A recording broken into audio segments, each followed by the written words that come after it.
If you are recording, the meeting should be good to go. Good to go. Testing, testing. All right, it is 5 p.m. according to my computer. I will call the November 12th Executive and Finance Standing Committee to order. Roll call, please, Mr. Taylor. Carol. Here. Manny. Here. Gill. Here. Glassburner. Kirk. Here. Frank. Here. William. Here. Here. You are all here in another form. Thank you. Agenda approval, item number 4. Oh, sorry, verification of meeting laws. Yes. I always cross it off before I get to it. Now we're good for agenda approval. 24 point, if this is the correct one. Supervised by Ms. Glassbrenner and Mr. Gill. All those in favor of approving the 24 point agenda signify by saying aye. Aye. Anyone opposed? All right. Public comment. Other. Oh, I crossed that off already. Minutes. Wow. I'm crossing the next one after this. Take a deep breath. Minutes from October 28th, 2024. Anyone with changes or corrections? If not, I will declare them approved as presented in our folders. Now we go to item 6, public comment. Anyone from the public would like to comment and or online? Good with that. Report 7, county administrator report. So you saw it sent out a pretty extensive update here on Monday. So hopefully we'll get back to doing that on a more regular basis again, just to provide you with kind of the day-to-day and a snapshot of where we're at, what I'm doing, who I'm meeting with.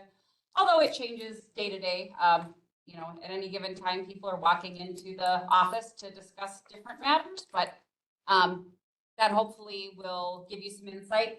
Also, I've asked Justin to compile the spreadsheet on the hiring, and so who's come, who's gone, and who's changed status. So that will be a regular occurrence for you before this meeting now. We will email that to you as well. I don't necessarily want to put it out in the packet. I mean, it's public information, but it's still, you know, if we can protect that information as much as possible, unless someone specifically requests it, I think we should do so. So if you have any questions about that, let me know. Wage study is going extremely well. So we got the last of the straggler kind of job descriptions that were out there done today and out to people. We have 145 job descriptions now.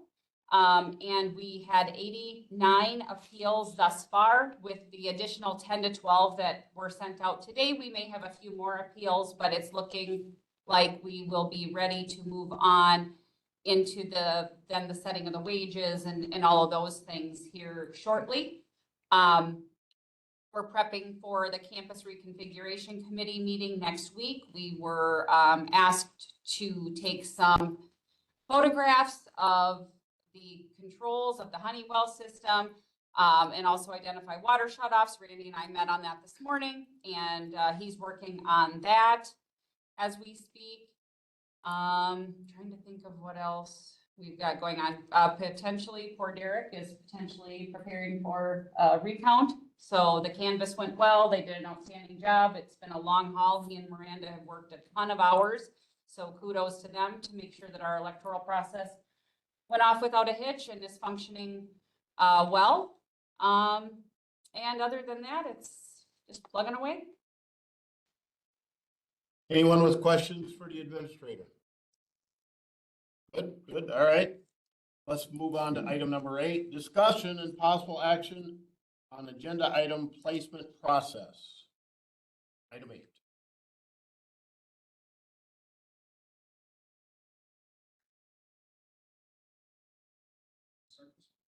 Well, Supervisor Glassbrenner, you had asked for a discussion on agenda items, and so I know Derek is prepared to kind of speak to some of this, so.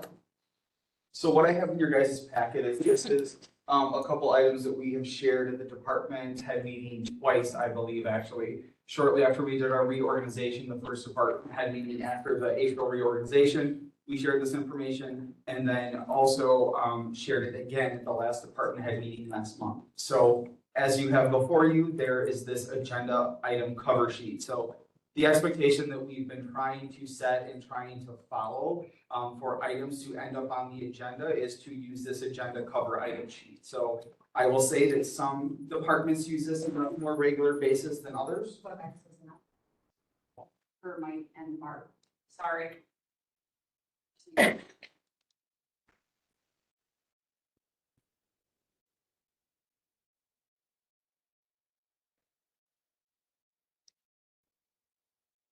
Pause. Pause that. It's saying it's recording, but it's not transmitting out, so. I just want to want to hit start. Is there more than one? Is the one you start?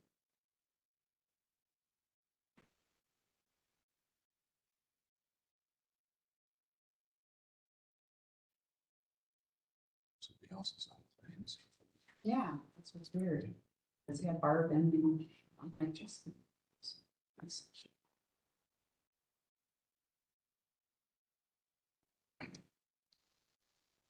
I work in. So should I wait?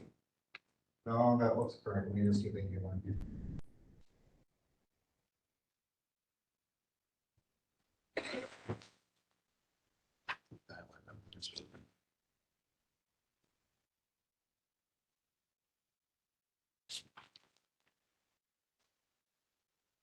No. Did he say to hold off? Said it looks like it's working, but looks like it's working doesn't necessarily mean that it is, like that based on what. Just Well, saw. we are recording it, so we can post it at a later date if needed, and people can review it at that time. Yeah, I mean, it is, you can clearly see on here. Yep. It's So- recording and has been since we even started. Yep, correct. Okay, so yes. Okay, so I guess I will share my screen again. So some departments are do a very good job in using this, agenda cover item sheet. So the whole point of this is that if someone wants something on the agenda, they would fill this out. It would be posted as part of the packet.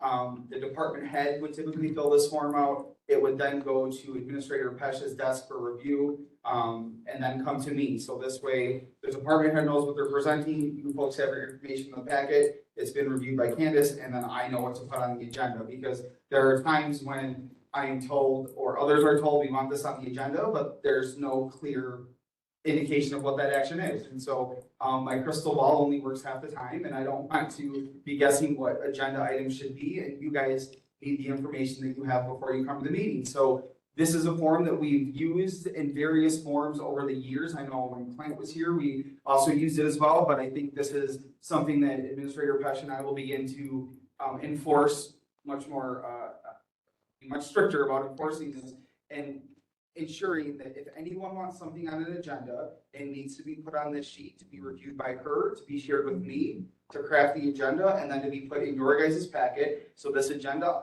cover item sheet clearly explains what that item is. There are also times when there will be things on an agenda and then no one will be present to talk about it because life happens and people have to leave, whatever, but at least we have the background information, which also has information on the bottom for a financial review, so they can indicate if it's in the adopted budget. So going forward, the attempt is to ensure that this cover sheet is filled out. So that's what this cover sheet does. Ingrid, does that kind of address the item or the idea that you were going for? Yeah, absolutely. Is this, I guess, are we thinking this would be, how is this going to be presented? Would this be a part of like is it a rule? Is it, I mean, how do we? No, it's just, the expectation. And so we have relayed this twice in department head meetings. And now going forward, I just met with the department head today. And I said, going forward, if you do not get us this information, your item will not be on the agenda. So my reason for asking that is because it says discussion and possible action. I guess I'm asking that because do you want us to take action? No, it's just a discussion. Okay. Just a discussion then to make my- sure we're meeting expectation and clarifying expectation. Yeah, and I'm glad that we're gonna handle it that way because I did want to say, obviously, this needs to leave room for flexibility. There's going to be times when there's ambiguity or, Absolutely. something like that. And I didn't want it to come across like there were no exceptions ever. I just think that this will make it a lot smoother for everybody involved. And then everybody knows what to expect as well. Well, and I mean, there are times where, you know, we've known that someone has said they want an item on the agenda for 3 weeks and then they don't get us the cover sheet and they don't get us, and realistically, then it's on them. That they didn't get it done in time, because again, we can't chase everybody around and police them. They're department heads. They should know to get us the information. They should ask the question. Adam had no problem asking me, hey, Candace, I need to do this. What do I need to do? He got it done. We got it on the agendas and everything was fine. It shouldn't really be a painful process. Okay. I guess I would like to hear from the rest of you, but I know I had asked for this, but thoughts from you guys. Where is this form going to be? They all have it already. I understand they all have it. If a county board member wants to get something on an agenda, do we use this form? If so, where do we Well, find that it? would likely go through a committee, right? Yeah. Take that through a committee. But So- even committees often use this form. I can upload this form, I can upload this. I think it'd be good. to- Make it consistent. I mean, Sure. if we- if the topic is not brought up, we should be doing the same thing, I think. I'll say, guys, this was not new, like Clinton Right. started this Correct. when he was here, so Correct. I don't know if you guys remember that, but. Mr. Severson. Where does the chair's ability come in to say what is on the agenda and not on the agenda? It says it on here. That's in our board It's rules. in the board rules. And each. So then each- how does this reflect with the chair then wanting what he wants on the agenda, not, We run all agendas past the chairs before they're actually published. and so that would be the items like this would be, if he says if this item's filled out or not filled out, like what if this wasn't filled out? And the chair says, I would like this still on my agenda, even though this form's not filled out, could he still do that? Then that's at his Or does that- discretion. or that person do that, I shouldn't say he. That's at their discretion to do so. But if we're gonna have a consistent policy, we're gonna try, and honestly, I mean, if they wouldn't know if something was gonna be on the agenda if there wasn't a face sheet. If we kind of said, hey, here's the cutoff. If you don't give us the face sheet, it's not going on the agenda unless it had been in a committee earlier. That's their guideline, yeah. Yeah, so, but yeah, absolutely. It's always at the discretion of the chair of the committee. Yeah, I think the intent of this is just to make sure that the information is provided to us to give to you in a timely manner to review, and it's not just this last minute, oh, we need this agenda item on there with no information, then we get to a meeting and, well, we don't really know what that's about or what that's for. This just ensures transparency in the material that's gonna be discussed, and we have somewhat of a process in place, so then we can administer that process throughout the day. It's not meant to make it more difficult, it's just meant to streamline it and have all the information in one spot for each agenda item, so Candace knows what is coming in the meeting, I know how to do the agendas, and you all know what's gonna be on there. So like Ingrid said, we were using this form, years ago, and then it just kind of fell off the wayside, but, there seems to have been an uptick in information not getting to us in a timely manner for us to do what we have to do. So the second piece to this that I wanted to share with you is I've also shared this with department heads that clearly outlines the agenda packet, the meeting schedule, when items are due to me, and who the department heads are. And also, this is taken from our new rules of the board, the, agenda item schedule that we have. So for those that are committee chairs, before every committee meeting, I reach out to you and I say, hey, here's what I have for the agenda, and we kind of go over that agenda together, but I have provided this to all department heads as a way to make sure they know when items are due to turn in for Candace to review, for me to post, and for us to make sure that items are getting posted on the county's website.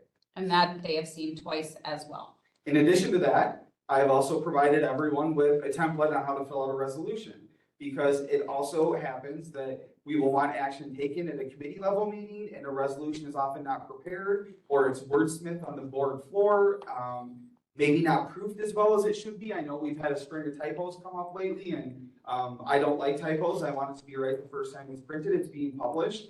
And this also sets a nice groundwork for how a resolution should be filled out. So the expectation would be you fill out your agenda cover sheet, whatever supporting documentation that's there with it, and if there's a resolution that you want forward to the county board, that you would have all of that ready to go to your committee. Your committee would then approve it. I will fill out the bottom part as the form says, but this is just kind of that skeleton for a resolution, because not everyone is Shakespeare writing resolutions all the time, but nonetheless, this gives you somewhat of an idea on how to fill that resolution out. Again, the content can change, but I try to come up with some standardized cookie cutter template, if you will, that everyone can use, and follows kind of the way that the county has historically done resolution.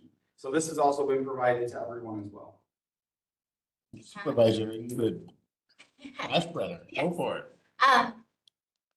I just wanted to say as part of that, so when we had been doing the agenda item cover and then the supporting documentation previously, a lot of times if there was going to be a specific resolution suggested for the board to consider passing, then this was already filled out and then we could Yes. just amend it. Correct. That's what- So I think, Correct. yeah, I think that's the intent here is that if you are hoping to have an agenda item become a resolution, that is pre-filled out. Correct. Correct. So then it goes, everything goes, and everyone knows what's going to board. So when you're presenting that resolution to county board, you can wholeheartedly say, yes, the committee is bringing this resolution forward, and we didn't write it after the meeting. You all viewed it at the committee, so anyone who's present at the meeting, part of the committee, has signed off on it, if you will. And so, again, this is really just to really streamline this process, have everything in one spot, and to make sure that we're taking the time to review resolution before they go to board, and that all the information is on there, because it is incredibly frustrating, I'll be totally honest, to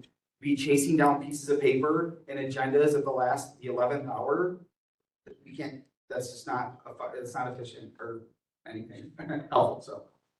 Go ahead. Sorry, one more thing. I know we said this isn't like a rule or anything like that, but I know we're looking at updating the policy handbook. Mhm. So I think that would be an appropriate place so that it's a point of reference, When we get there. for a stated expectation. Because if we're saying that we expect it, usually there's a place for that to reside.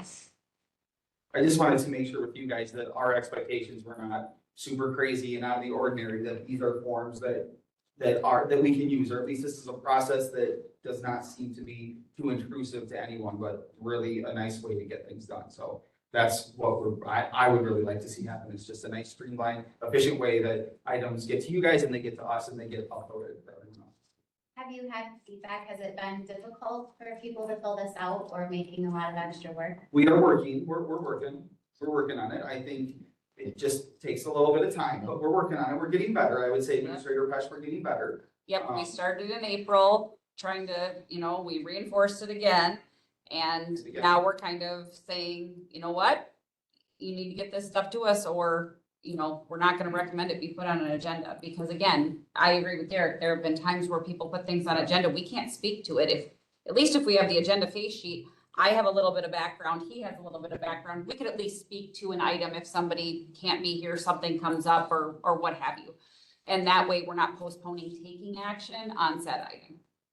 And there's always going to be those cases, right, where you have the 24 hours to post agendas, and I understand amendments like we had for this amendment. Yep. Those things happen, yes, but those should really be few and far between, right? We should have everything much more organized. We should know what we're going to talk about to have the least amount of amended agendas as possible. So this will hopefully help with that as well. I do need to apologize to Supervisor Cooey because I did not tell him that he was the chairman now of Public Works after our meeting yesterday. So that I will take blame for. So, any other questions on item number 8? Otherwise, we will move to number 9. All right, number 9, discussion possible action approval of Richland County procurement policy and fee schedule. Okay, so this has been months in the making. So we started this endeavor beginning of last summer, probably less. And we worked with Andy Phillips and Ben from Atolis Law to assist us. So again, go to the masters. Let's not start with something a little wonky that we're not quite sure on. And so they have assisted us in drafting of this policy. The department heads have been wonderful about all reviewing their fee schedules, revising their fee schedules, and getting that information to us. And so what the intent of this policy really was to clarify how we're doing business and also to incorporate the items that were in the old rules of the board governing expenditures into this policy.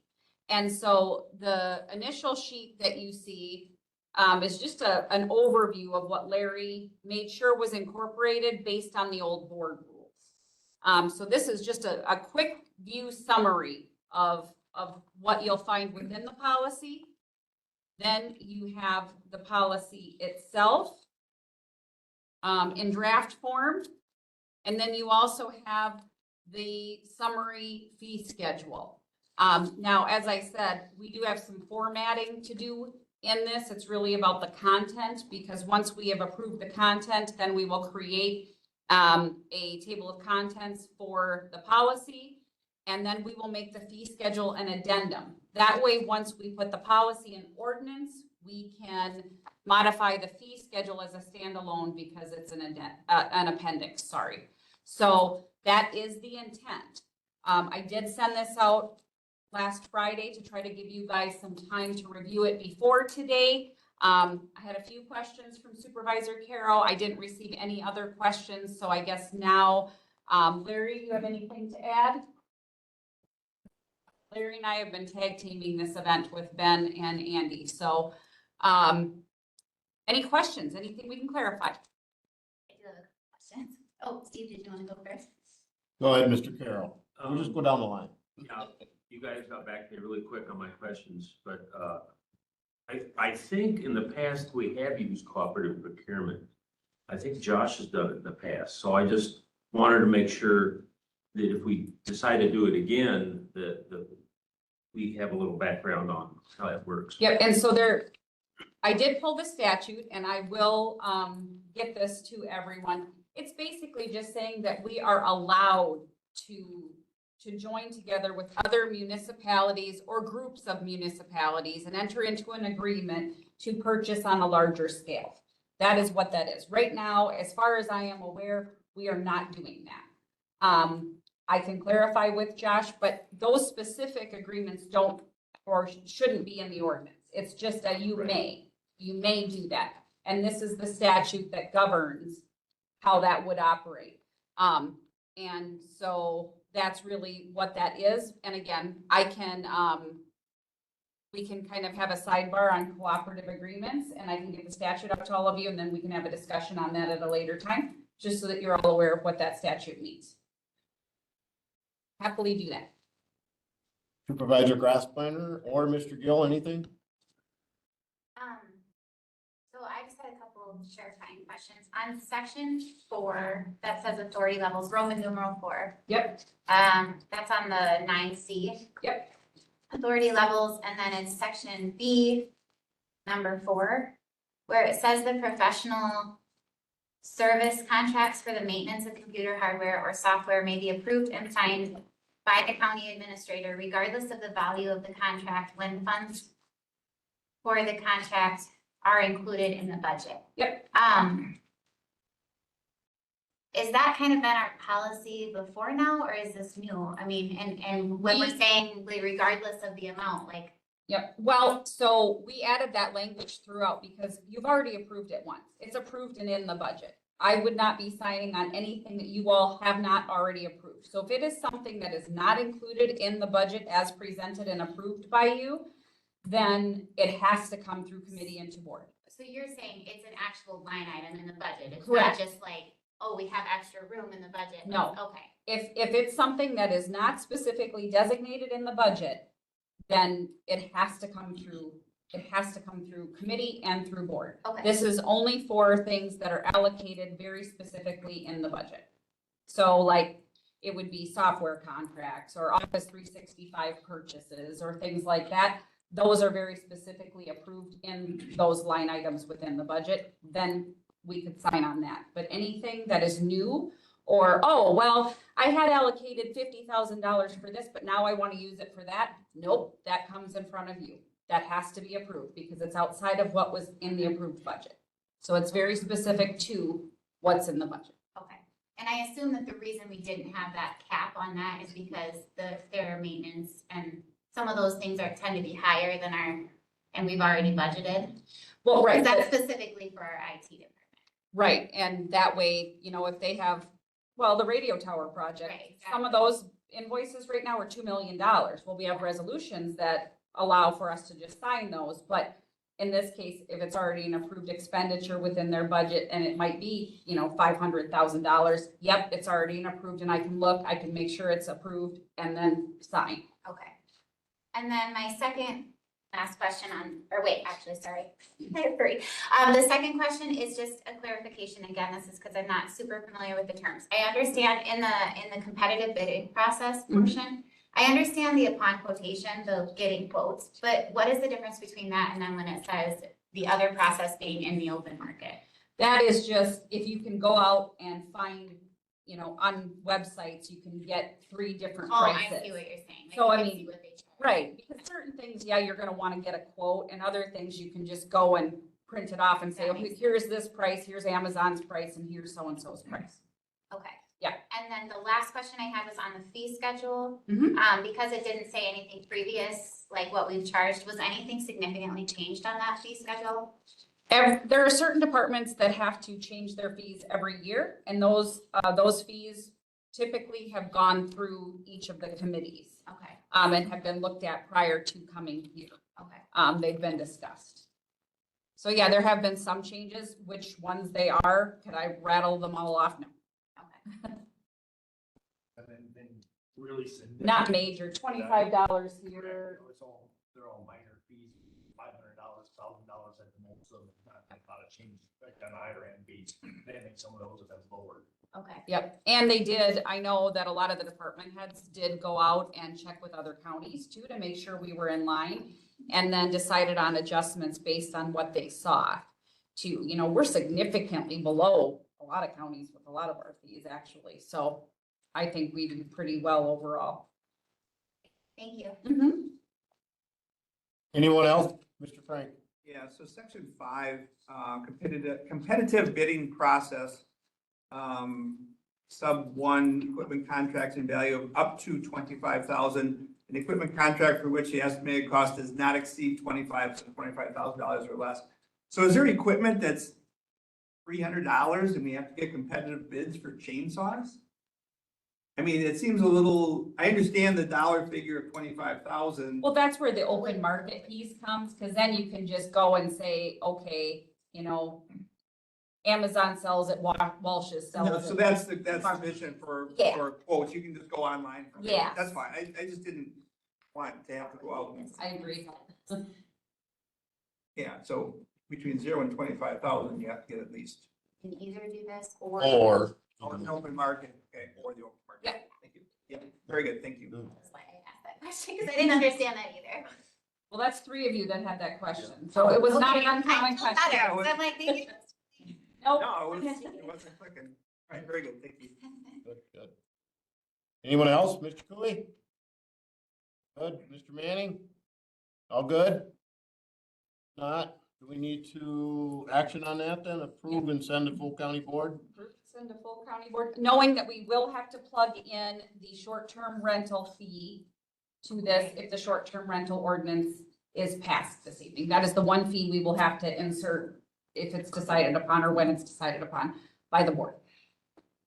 So moved by Mr. Manning, seconded by Mr. Cooey. Any further discussion, understanding that they will, if the short-term rental fee is approved, we will be inserting that as well. If not, all those in favor signify by saying aye. Aye. Aye. Anyone opposed? Okay, that is passed and moved on to full county board next week. Item number 10. Discussion, possible action on codification of revised Richland County rules of the board. Item 10.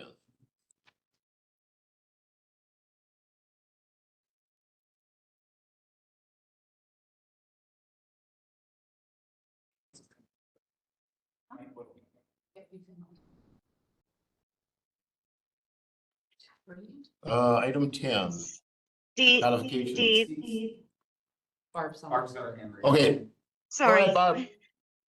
I am so sorry. I am going to be out of cell range in just a couple minutes. If you would have questions on the item for the, I think that it is down below 16, I think it is, but I'm going by memory. Would it be to move that up? I'm so sorry. No, we're good. Which one was she looking for? Changes. 18, 16. Yeah, we can jump to that. We haven't started this one. Discussion of possible action approval of change order for Edge Consulting. Go ahead, Barb. Thank you. I appreciate this very much. So what happened with Edge Consulting? We had a property that we were going to move forward with in Yuba. The landowner came forward with a couple of requests that were going to cost significant amounts of money in order to continue to do the lease. The committee, that the group of us, not a committee, considered these requests and decided that we should look at land that was close by. The sheriff has been very active, contacted the Franks, who are right across from the original property owner, and they have agreed. We have a signed letter of interest from them to do the tower on their land without all of the contingencies of the first one. So to do this, unfortunately, will cost money because we will have to redo some of the um, uh, site work, some of the archaeology work, and that type of thing. So there are going to be costs associated, but in the long run, this is a better property and a better place to have this tower. This does increase cost with Edge. It's not because of anything Edge did, it's because we chose a different tower location. The total was $26,200. So the overall project cost will then be $349.50. Mr. Carroll. Do we know if there will be any change order on the construction side of this?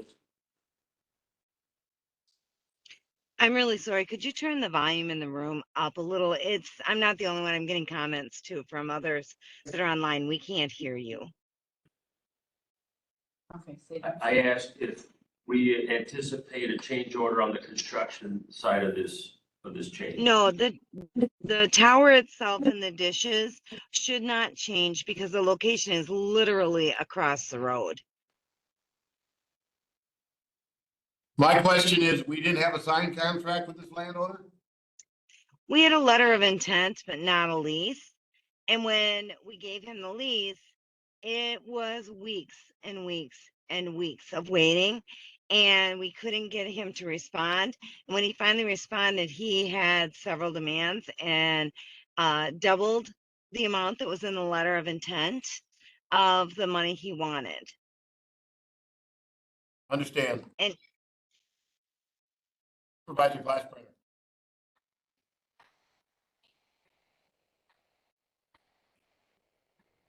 Do we have any idea how much left for contingencies? our Did you hear contingency Ingrid? fund, yep, it is still healthy. I could barely hear, but I did hear it is still healthy. Yes. Mr. Manning. So you said the property is on the other side of the road. Is it the same property owner or a different one? Different. It's a next door neighbor. I agree with Steve. I'm wondering why we didn't have a signed, locked in contract. We had a Letter of letter intent of sounds like, go ahead, Barb, sorry. Yep, you're right. We had a letter of intent that was signed and we probably could have pushed on him. Our concern was he kept coming back with more and more things he wanted and that the agreement wouldn't be amicable as we went forward with this relationship for years and years. So we're looking, anybody else with questions to pose towards Barb? No? So the total change order would be to 349,050, correct? No, the Just the total 26. change is 23, The 26,200. 26, yes, sorry. All right. So we're looking for approval, a motion to approve the change order of 26,200. Motion by Supervisor Cooey, seconded by Supervisor Carroll. Any further discussion? Not all those in favor of the change order of 26,200 signify by saying aye. Aye. Anybody opposed? All right. Safe driving, Barb. Thank you. All right, let's move back up to item 10.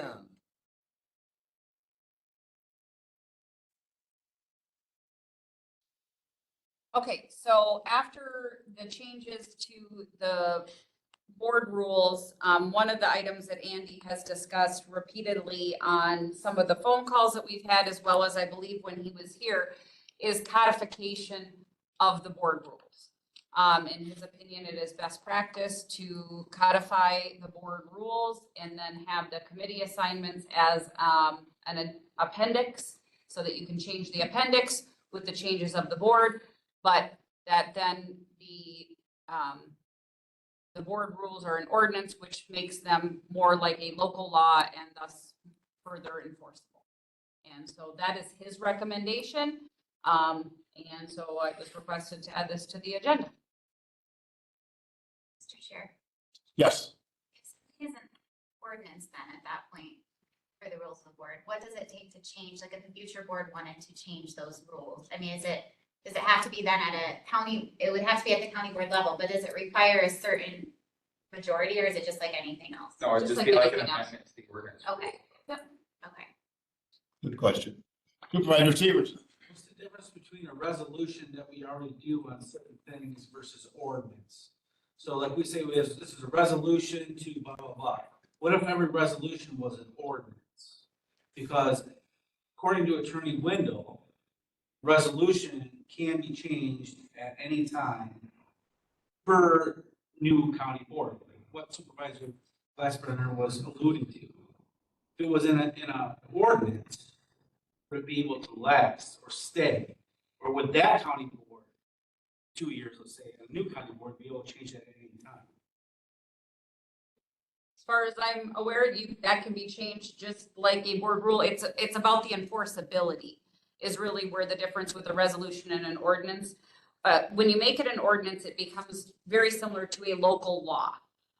Vice a resolution, which is just a policy with it, is how it's been explained.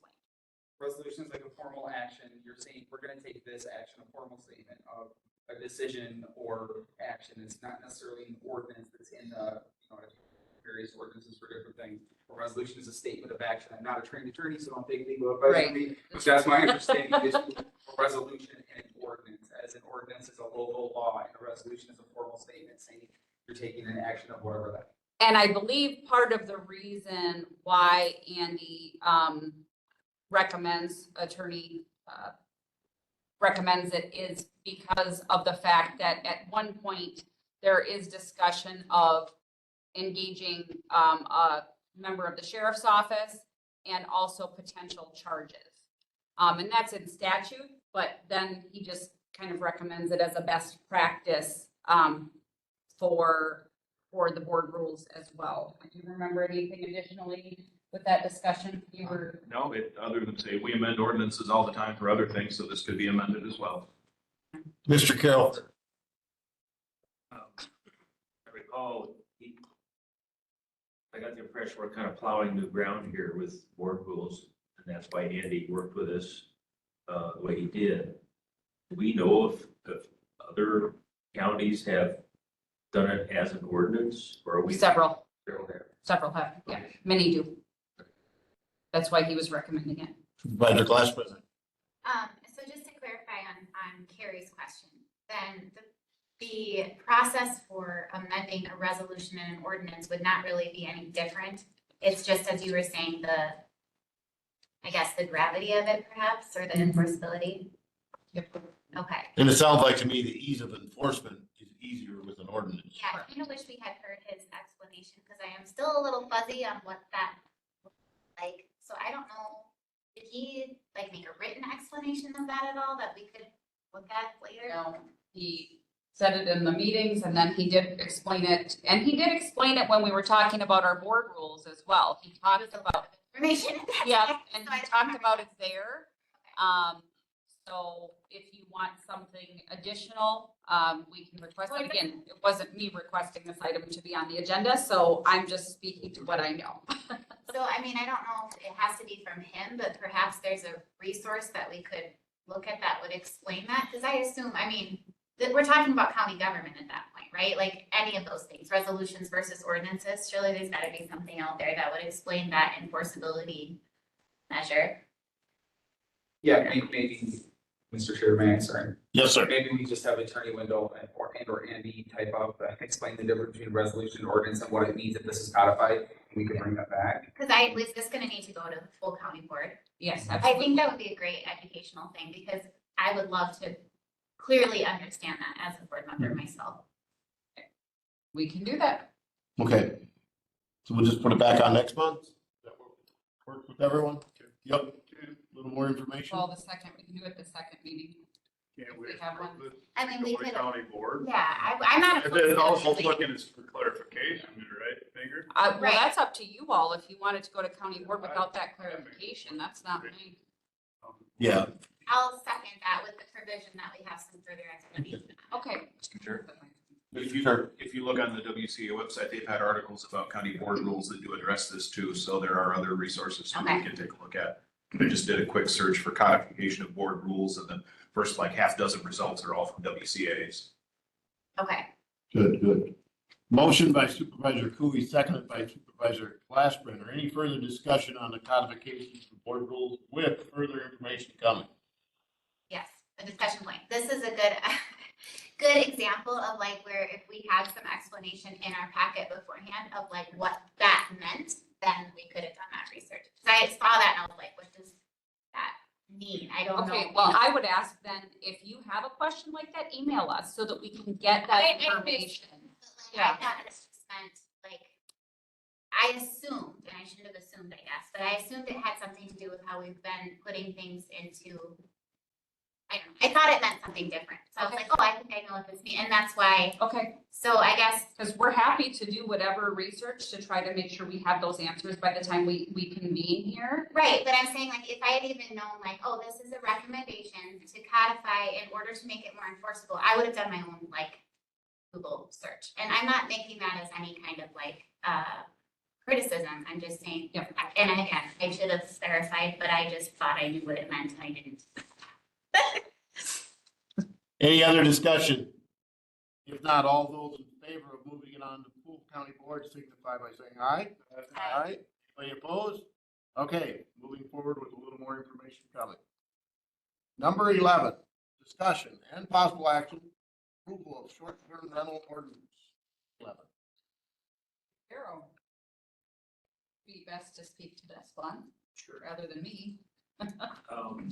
The Natural Resources Committee's been looking at actually for quite a while.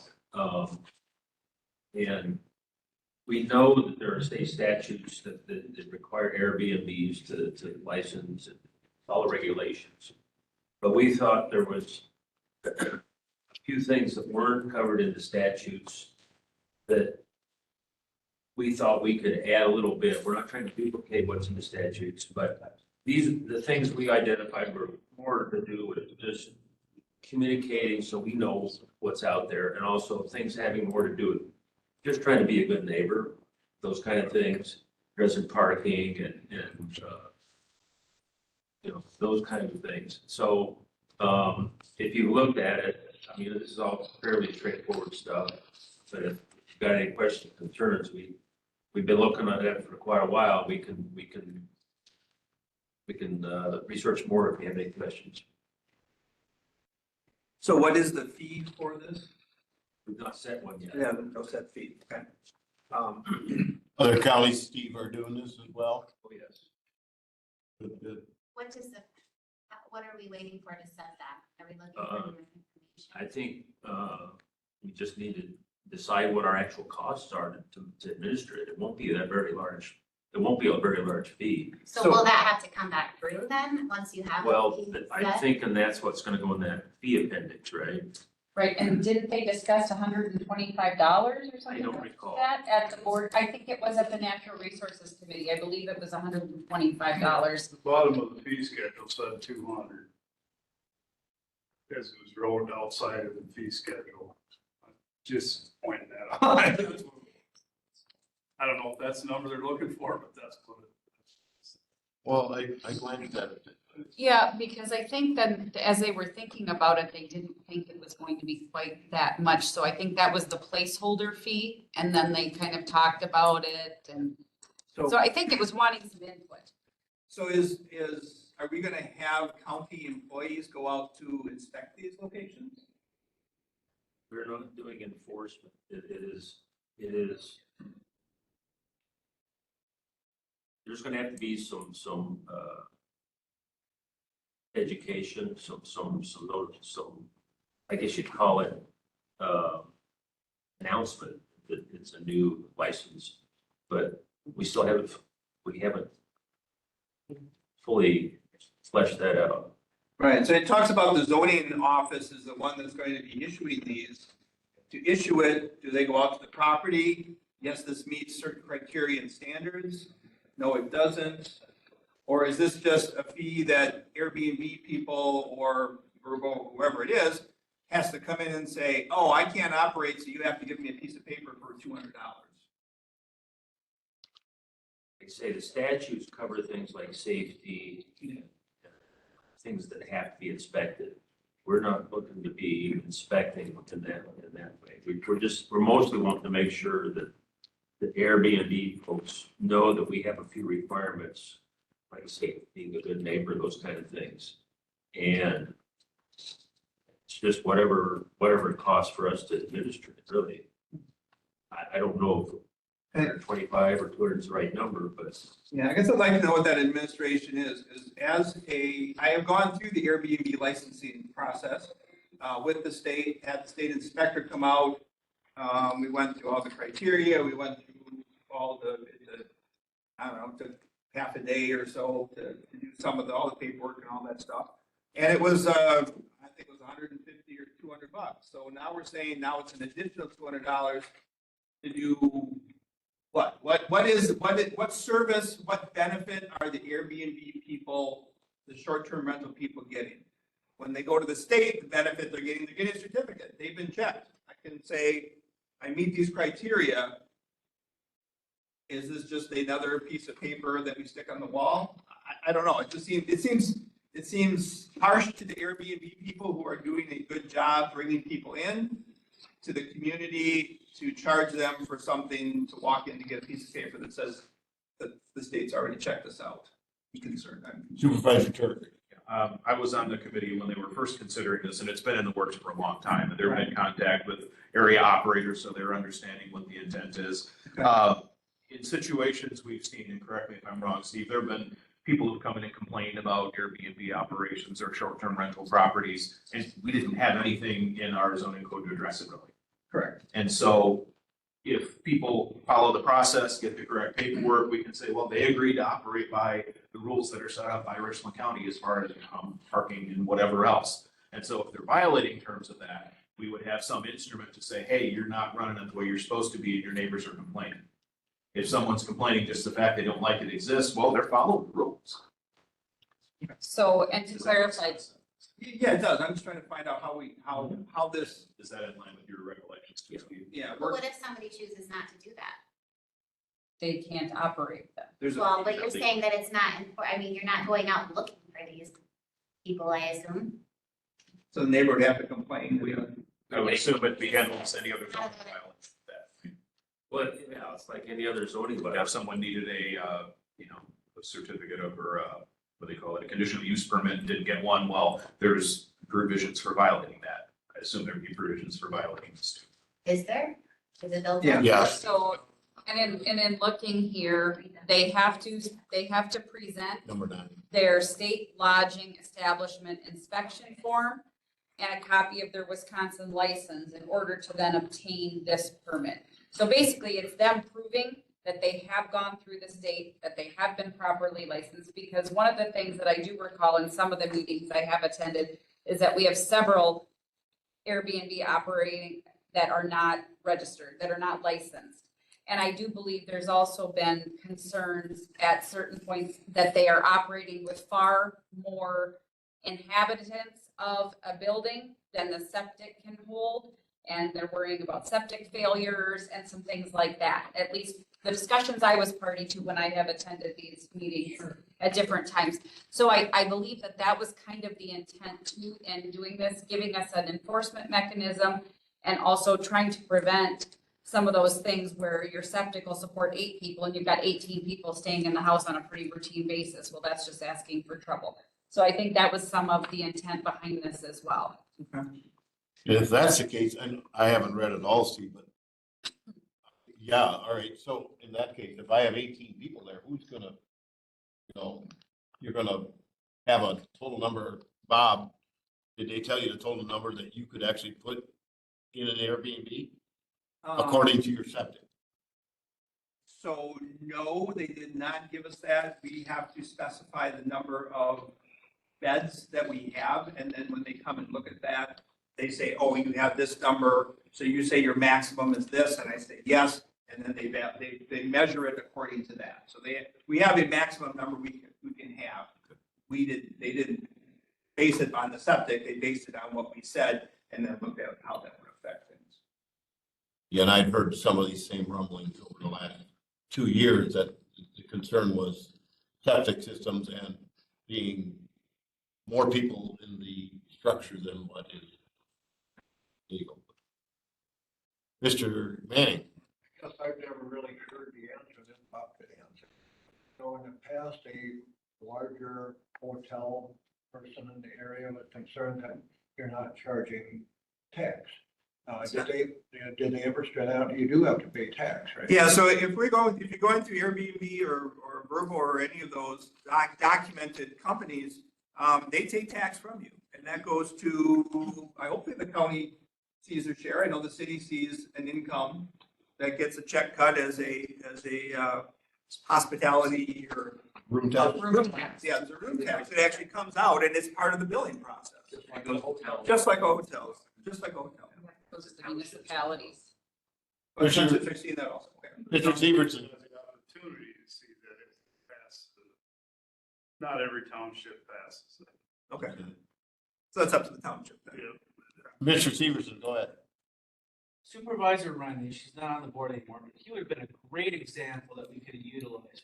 I'm gonna talk from experience here on this. So there's a house on Highway 14 East, that's close to Quick Trip and the former Dairy Queen and RC Tacos. That's got a lot of rooms in there, and it can hold a lot of people in there. It could hold like 5 to 6 different people in different rooms. Could live there, essentially. And the septic system was built. The septic system was put in. And Greenwich Plumbing put that septic system in, and he asked, how many people live here? And he said, only 3. So he put in this number amount. It was only for 3 people. But the house could hold at least 8 people in different rooms that could utilize that septic system. So what I'm saying is that a house could hold multiple people. The septic system that's installed could hold less people. So when that house goes up for sale, we sold anything, they have to market it as a 3-bedroom house instead of a 5-bedroom house. I'm just saying that you're making your decision on here that, well, an Airbnb can't hold that much because of the septic system. Well, it possibly could hold that. It depends on what the septic system was and the ground at the time that it was installed. So you can't base everything off of that. And they could change the septic system to make that, to add up further. Anything that would have had to have a sanitary permit that would go back to that residence. My house, same way. It's got more than 3 bedrooms. That's the septic that it was put in. That information would be read. Mr. Frank. So is this document compared with other counties? How are other counties doing this in their document? Have we looked at as a comparison? We looked at several counties and I have to say, some of them are much more detailed and cover a lot more ground than what this does. They're usually in places that have a high tourism content. So we didn't just copy what someone else had, but we did look at things that look like reasonable things that fill gaps that aren't in the statutes. So that's how we came up with it. Okay, thank you. Any other questions? Carol, in regards to this, and what's your wishes? Committee. Motion to approve. We have a motion to approve. Is there a second? Second by Mr. Carroll. Any further discussion? I'd like to see what the fees are gonna be before it gets approved anywhere else. We've had a couple comments as what they are, what's the fee gonna be? 125, 200? I mean, I think we should know that before we can get it approved at any board level. That's at the committee level. That's not my field house there. maybe it has to go back to that committee to determine that. Be possible to get that filled in before it then goes to the full board. Yeah, let's do that.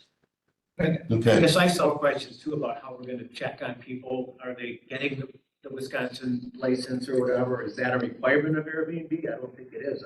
So state of Wisconsin, it is a requirement. Wisconsin is, but does Airbnb require that as well? Airbnb sends you a notice every year saying, make sure you get the permit.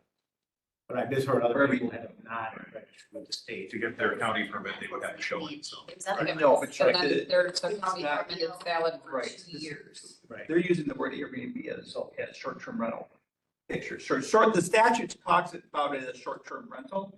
It doesn't talk about it as Airbnb. Airbnb is a company. Yeah. It's short-term. No, Short ours is short. I don't think we should use Airbnb. No, you shouldn't. That's actually a company. And there's, Lots of other. oh my God, there's Airbnb. Yeah. 50, 60 of them out there and they, evolve and they battle for each other's business. And So since we have a motion in a second, do we then have to vote no, or can we just postpone and? Well, if I may, Back. Mr. Chair, if you want this to go to county board, your county board meets next week and natural resources is already met. So if it needs to go back to natural resources, it's not gonna have time unless they have a special meeting before county board next week. So. The reason there's not a fee in here, Okay, it's not that. we were trying to keep the same idea we've had with other things where we wanted a fee in the fee schedule. So we don't have to revise the ordinance itself. And so it got shunted to this. So you're right, we did not decide on a fee. Go ahead. Yeah, Yeah, sorry, I was here. I'm on vacation, so it's shoot chalk still here. Also, I'm a local accountant, so I'm kind of familiar with reading contracts and laws. And I was kind of involved early on when you guys were talking about the process, and early on, there was never really set exact terms on what we were agreeing to, so eventually I kind of stopped coming, because I didn't really know what was going to be proposed. And you're kind of finally at a point now where you can see what exactly is proposed, and I don't have, I do appreciate that you guys do for everything in here, kitchen sink, we obviously, I'm hoping you're coming at this at a pro tourism, pro business perspective. I think it's thought. So there's not a ton in here. Yeah, they've thrown out different ones, and some of them are just so cumbersome, and it's so eye rolling. This isn't that bad. I do have some, when I get into the details of kind of what I do, I kind of have certain concerns that I guess I have questions on.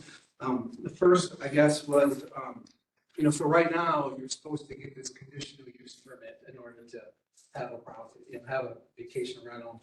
And as Mark Cooey has told me before, he's like, you get this conditional use permit, but we don't have any conditions. And we need conditions, which I think is the point of getting this resolution or actually ordinance, if you guys think it was, that then you would have this conditions. And so the question, I guess, is first off, is like, does that go away? Do you still have to get that conditional use permit? And then also, which is $500, and then also pay $200 a year, or is the intention to make that go away, and now you're just gonna have this biannual license? Next, what? We have not been talking about a conditional use permit in natural resources. We were just mostly focused on getting this to be a reasonable ordinance. Because early on, it was, like Melissa left when she was on like the zoning, she was like one or the other. Pretty much. I was always like, yeah, do one or the other. I mean, it's hard enough to find. To me, this would take the place of conditional use permit. And then the thought is like, then shouldn't they be simultaneously approved, just like we approve this ordinance, and then that ordinance also is changed to get rid of it, so instead of passing this, and then that one's still looming, and, you don't know what's gonna happen. I don't think it ever went to ordinance to do a conditional use for It's, vacation rentals. oh, I think Check.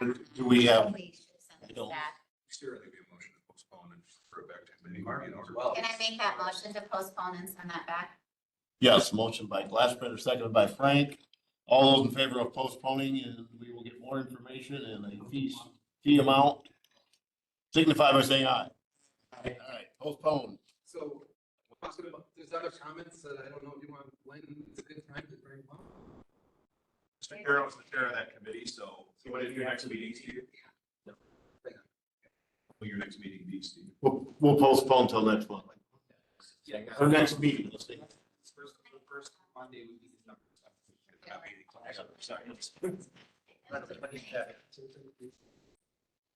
Say that again? Our next meeting is November 25th. Yeah, schedule it for the last. Oh, what do we, okay, would they have, I discussed, I'm just going by the normal schedule, sorry. So No, we don't want to postpone it until, correct? Yeah, okay. So if we connect with Steve before that, to get in the info. Yep, good place. All right, ready to move on to item 12. Discussion, possible action, approval of Richland County farmland lease agreement. Well, So, this is a farm lease agreement.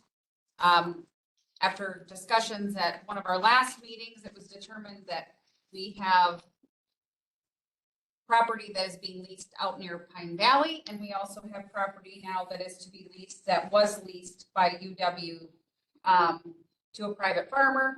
And we decided that it was probably best to have consistency.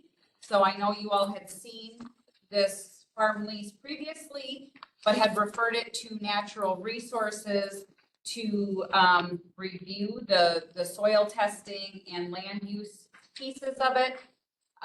They support the land use pieces that are here and think that it's reasonable and responsible land management to leave these in here. So it's coming before you again to determine whether or not you want to move this forward to county board for approval. It has been reviewed by Attorney Window. We have to change, I think Vernon County is in here once. And beyond that, that is what we were looking to accomplish. I would move this on to county board if over its. motion by Frank, seconded by Koo. Any further discussion? All those in favor signify by saying aye. Aye. Anybody? Oh, Gary. So what have they been paying Umpy Hounds and, Burkhammer? What are they paying now? What have they been paying? Before this goes county board, we come up with a number. And I've rented a lot of farmland before. I know I would not pay as much for the campus as I would out there.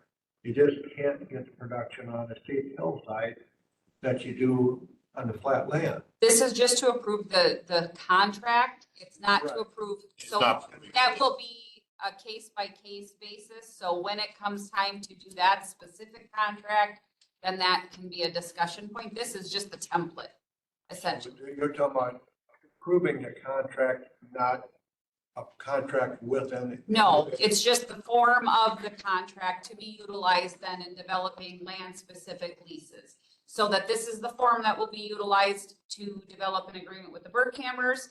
This will also be then the agreement that once the lease expires out at Pine Valley, same thing, this form will be utilized. All right, that I'm good with. Pine Valley has a current lease in place. Didn't have one with the campus because. No, this- the campus had that lease before. And honestly, I spoke with Mr. Burkhammer the other night and he said he can't locate it. It's, who knows how long it's been out there. So, Good. Any other questions? Not all those in favor signify by saying aye. Aye. Anybody opposed? All right. 13, discussion and possible action, approval to accept Richland County Campus Foundation grant. that's Adam. All right, so, basically what this is we're asking to be able to accept $3,000 from the Campus Foundation that would support a half-time AmeriCorps Vista or AmeriCorps worker. So Wisconsin 4-H Association has partnered with AmeriCorps statewide program, and they're offering half-time positions to counties to enhance 4-H programs. The cost of the county would be $2,500. Carlene is a 4-H educator, brought this up to me and said, well, we had to put it in the budget, find some money, we'll see if we can figure out.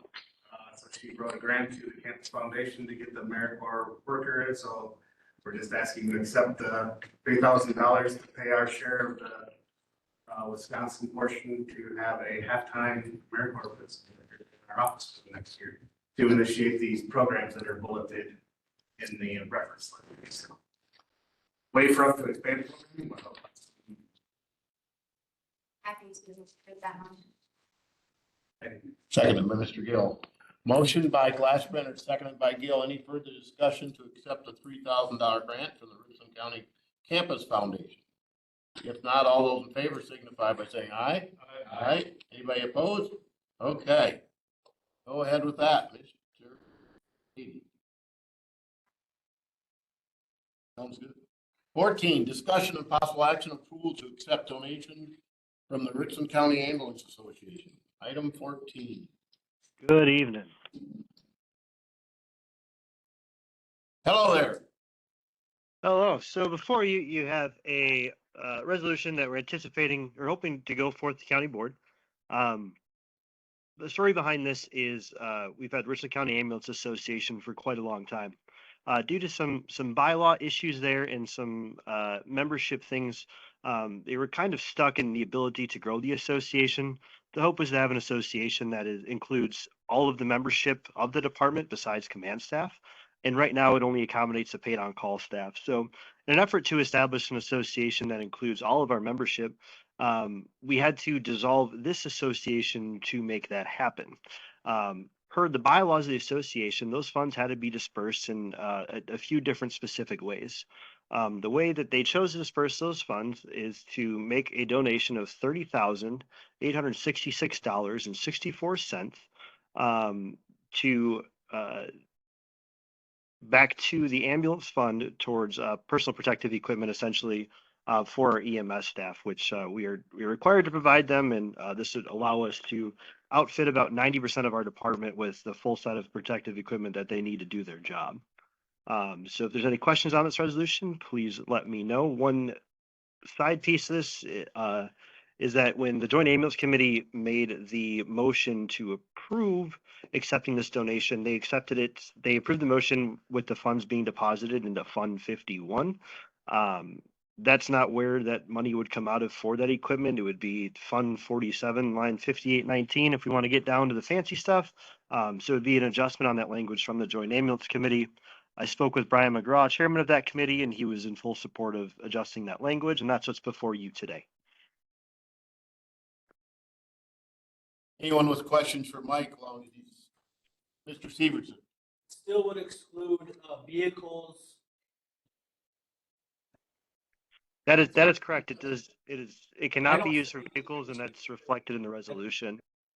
It says not for vehicles. Yeah. PPE.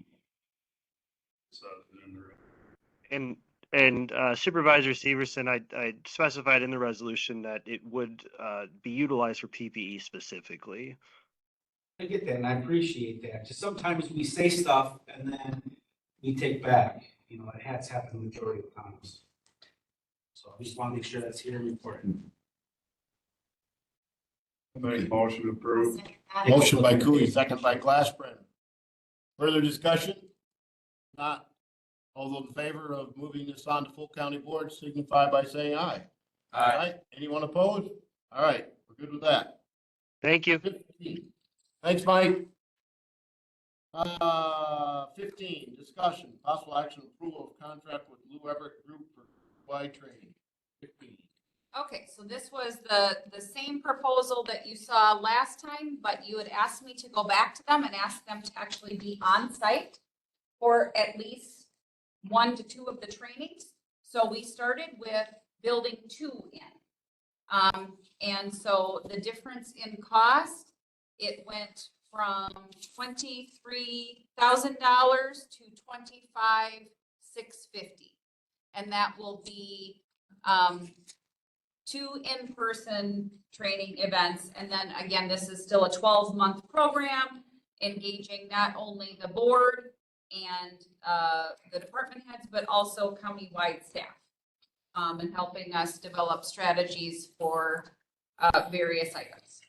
So very reasonable cost, I would say adjustment there. Yeah. So you said it's two, okay, because in the first part, it says quarterly training sessions, 4 sessions, 1.5 to 2 hours each session. So are only 2 of those sessions in person? Is that? Will be virtual and 2 will be in person, yes. The question on that, it looks like in the details here, it is only talking about the first quarter one being in person. It's the first quarter and then one other. And they said as agreed upon throughout the program. Quarter 1 in person, and then there was one more. They didn't put it in there, but there's, it's 2. It was 2, Okay. 2, So they identified 2650 for the first quarter, but there's no item identifying a second in-person travel. yeah. Well, it's for sure for kickoff, I guess. Okay. We'll go with that. And then as needed, if we decide we want them on site, then we can always modify that, but at least that kickoff will be in person. Mr. Chair. Go ahead. So I agree. I think the price is very reasonable. I'm just wondering, I don't know how far away they're coming from. The first quarterly session that you're doing, is the whole thing only 2 hours, or they're just gonna be there for 2 hours in person? They're going to be here for the first kickoff meetings. So whatever we decide, however the length we want, whether we want it to be 2 hours or we want it to be 4 hours. If they're coming all this way, we can determine what we want that to look Well, like. I'm just clarifying because it says 1.5 to 2 hours each session, and I'm like, well, that seems like a short Correct. amount of And time. that's what I'm saying. We discussed, we can modify that one because they will be on site. They actually even said if we wanted to combine and do more in that one day, we could do that as well. But this is just the initial proposal. We can modify this. This is baseline. Thank you. Further questions on the Lou Everett Group contract? Mr. Carroll? I hear what you're saying, but the wording does not say 2 in person. I understand that. That's what I just said. Yeah. That I see that it says only 1. We discussed 2, it says only 1. This is for sure them on site for the kickoff. So Okay. it's up to you. I can go back to them yet again and have them change this if, but again, we'd like to get this scheduled. If we're gonna do it. I mean, if you're confident they're gonna honor that, I don't. Well, it's gonna be, I mean, it just says right there, it's gonna be another 2650 if they do 2. I mean, basically, they're just calling out. Yeah. So 2 trainers, yeah, lodging, 2650. additional costs. Yep. Basically, if you're gonna do another one, you gotta pay another 26. Yep. I make a motion to approve. Motion to approve. Motion by Supervisor Glassman, seconded by Mr. Carroll as well. Any further discussion on the contract? If not, we'll move it on to full county board. All those in favor signify by saying aye. Aye. Anybody opposed? All right. Moving down to 17, we've done 16. Discussion of possible action set December 2024 meeting dates. That's specifically, I assume, for this, not for county board. That's Correct. fine. But, So we usually have in December, we have our second county board meeting on the second Tuesday, which is the 10th. Which would normally be. Which is normally this meeting, so when do you guys want to have your first executive and finance meeting, the week before, or? Bear in mind, if we move that around, there are other committees that meet later on that week, right? So natural resources will meet on the 25th, then, right, Steve, you said a week earlier than that? The 3rd is a Tuesday. There's nothing on that That's Tuesday. correct. So December 3rd would be an option, because if you look at this schedule, the 23rd is also a Monday when we normally would have had our second meeting, and that's a holiday. So, we're getting right around a holiday, but December 3rd is open. May I speak as a committee chair? That's gonna create a problem for my committee because we had something that had to go back to committee that needed to be approved at the December county board meeting, and it might have to, I don't know, like, maybe we can bypass by now? I don't know. It just might cause some issues. you have a meeting that. We would have, our meeting would be on the 5th. So Simon's meeting is at 6 PM on that Monday night. If we could do a 4 PM meeting that Monday, we could, On the ninth, you mean? or 5:30, that's right. They did just change it, It's for that Monday. Are you speaking the ninth? Does our county board meeting have to be on the second? what our rules say. Box yourself in there. Meeting that night. You got a school board on the ninth? Just have to go early, right? It's at 6, so. Well, there's Friday the 6th. Can we do a morning meeting? Friday. Friday the 6th would be public Friday. safety. The 6th Yeah, is in the morning though. 8:30. Correct. Friday the 6th is public safety in the morning, but there's nothing in the afternoon or the evening. It would work for me. I prefer afternoon, but I can do it. whatever, everybody else. What time do you get? What time is afternoon? Marky, what time do you usually head home? 3:30? I just need to know what time. I just. Yeah, you're the one who's probably really. Well, no. Well, if we could catch you Make between- it work. So he doesn't have to drive home and drive back. Yeah, it's just, I'm off on Fridays during the winter. I'm fine with Friday. What time is the other meeting that morning? Public safety. at 1:30. That usually goes until about noon. Oh, it goes that long? Bob's very long. Okay. Bob? Talk to the chair, yeah. Yeah, we got 289.7. No, I don't know how, it doesn't always go that long. We can do that way. I mean, would it be better to be more? Never mind that. 2 o'clock would be. 2 o'clock. 2 o'clock? 2 o'clock on Friday the 6th? Okay. That's it all up. So then county board is on the 10th at 7, is that correct? Okay. That all written wrong. On 6 at 2 PM. And at that meeting, we'll decide if we need a second one. Hopefully not. No, let's not. That's why we're not gonna decide today. It's getting easier. All right, we've got our next meeting scheduled. 2 PM on December 6th. Everybody's good with that? All right. You want to take a break before we go into closed session? Anybody need to take a break? Let's take a short recess to go into before we go into closed session. Water bottle.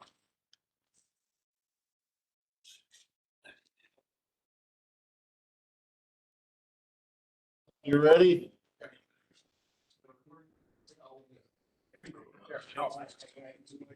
We're recording? Okay. All right, done with the recess. Moving on to 18, closed session. Entertain a motion to enter a closed session pursuant to Wisconsin statute 19.85 1G. Conferring with legal counsel for the governmental body who is rendering oral or written advice concerning strategy to be adopted by the body with respect to litigation in which it is or is likely to become involved. Informing body of new litigation and OCR complaint. So moved by Mr. Carroll. Yes, let's take them both together. Closed session 18 and 19 will go together. Once we're in closed session, we'll stay in closed session. Sorry, the first vice Carol, who's the second? Seconded by Mr. Manning. So with our new board rules, want to exclude anyone, we have to make a motion from within this group. So was there anybody that would like to make a motion to exclude anybody other than the committee, or are we allowing? Motion by Supervisor Glassbrenner to allow only committee members into the closed session, seconded by Mr. Manning. Discussion. None. All those in favor, let's go with a roll call vote. So the motion is to exclude everyone except for committee members and our, what about Mr. You excuse yourself. All right. That's for 18 and 19? Yes. Okay, ready? Yep. Ready for roll call vote. So we'll start with Manning. Gill? Yes. Glassburner? Yes. Kurt, Yes. Frank, Yes. Williamson, Yes. Cooey, No. and then I have Carol. Yes. So we have 7 ayes and 1 nays. Okay, so that is approved. We are gonna be going into closed session, committee members only. We have to vote on the, motion to go into closed session. Yes, Okay, so and you have that. yes, I had first by Ingrid, second by Manning to only allow executive finance members, and we did our roll call of that motion to carry. So now you can have a motion to carry to go into closed session. Yep. You get a first by Carol. So You're good? motion to go into closed session will carry, correct? Oh, no, all those in favor, signify by saying aye. Aye. Anyone opposed? All right, so now we're in closed session. 2 seconds to get. Yep. Yeah. 6:25 p.m. So, let's see, I will pause the recording. I didn't have. All right. We should be back into open session.